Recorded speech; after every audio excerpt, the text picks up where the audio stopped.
NEET குளறுபடிகளுக்கு எதிராக இந்திய மாணவர் சங்கத்தினர் சென்னை நுங்கம்பாக்கத்தில் உள்ள சாஸ்திரி பவனை முற்றுகையிட்டு போராட்டம் நடத்தி வருகின்றனர். இதுகுறித்தான கூடுதல் விவரங்களை செய்தியாளர் சுப்பிரமணியிடம் கேட்கலாம். சுப்பிரமணி, உங்களுடைய தகவல்கள், களத்தில் என்ன மாதிரியான நிலவரம் இருக்கிறது? மருத்துவ மாணவர் சேர்க்கை உரிமையை மாநிலங்களுக்கே வழங்க வேண்டும் என்ற கோரிக்கையை வலியுறுத்தி இந்திய மாணவர் சங்கத்தினர் இன்று சாஸ்திரி பவனை முற்றுகையிட்டு போராட்டம் நடத்த இருப்பதாக அறிவித்திருந்தனர். அதன் தொடர்ச்சியாக சாஸ்திரி பவனுக்கு எதிரே இருக்கக்கூடிய ஒரு சாலையில் போராட்டம் நடத்துவதற்கான இடத்தை காவல்துறையினர் ஒதுக்கி வைத்திருந்தார்கள். ஆனால் இந்திய மாணவர் சங்கத்தினர் மற்றொரு சாலை வழியாக சாஸ்திரி பவனுடைய நுழைவு வாயில் முன்பாக சென்று கதவை தள்ளக்கூடிய செயலில் ஈடுபட்டார்கள். இதனால் காவல்துறைக்கும் மாணவர் சங்கத்திற்கும் இடையே தள்ளுமுள்ளு ஏற்பட்டது, வாக்குவாதம் ஏற்பட்டது.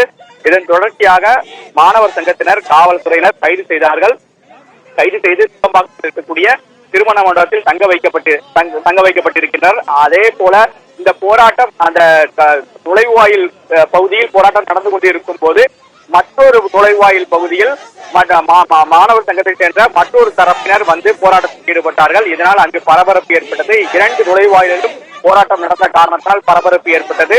கிட்டத்தட்ட 25க்கும் மேற்பட்ட மாணவர் சங்கத்தை சேர்ந்தவர்களை காவல்துறையினர் கைது செய்து நுங்கம்பாக்கத்தில் இருக்கக்கூடிய திருமண மண்டபத்தில் தற்போது தங்க வைக்கப்பட்டிருக்கிறார்கள். சுப்பிரமணி, இப்படி கைது செய்யப்பட்டிருக்கக்கூடிய மாணவர்களை திருமண மண்டபத்துல தங்க வச்சிருக்காங்கன்னு சொன்னீங்க. அவங்க மேல பதியப்படக்கூடிய வழக்கு பதிவுகள் எப்படி இருக்கும்? அனுமதி இல்லாத ஒரு போராட்டமாகத்தான் இது காவல்துறை தரப்பில் தெரிவிக்கப்பட்டிருக்கிறது. ஏனென்றால் மத்திய அரசு அலுவலகங்கள் செயல்படக்கூடிய நுங்கம்பாக்கம் சாஸ்திரி பவன் முன்புதான் இந்த போராட்டம் நிகழ்ந்திருக்கிறது. இந்த போராட்டத்திற்கு காவல்துறையின் சார்பில் அனுமதி வழங்கப்படவில்லை. தடையை மீறிதான் இந்த போராட்டம் என்பது நடத்தப்பட்டிருக்கிறது. எனவே கைதான மாணவர்கள் மீது வழக்கு பதிவு செய்வது தொடர்பான ஆலோசனையில் காவல்துறையினர் தற்போது ஈடுபட்டுக் கொண்டிருக்கிறார்கள். அநேகமாக சட்டவிரோதமாக கூடுதல், தடையை மீறி போராட்டத்தில் ஈடுபடுதல், காவல்துறையை பணி செய்ய விடாமல் தடுத்தல் உள்ளிட்ட சில பிரிவுகளின் கீழ் வழக்கு பதிவு செய்ய காவல்துறையினர் திட்டமிட்டிருப்பதாக தகவல்கள் தெரிய வந்திருக்கிறது. இருந்தாலும் சட்ட நிபுணர்களுடன் ஆலோசனை நடத்திதான் வழக்கு பதிவு செய்வது தொடர்பான நடவடிக்கையில் காவல்துறையினர் ஈடுபட இருக்கிறார்கள்.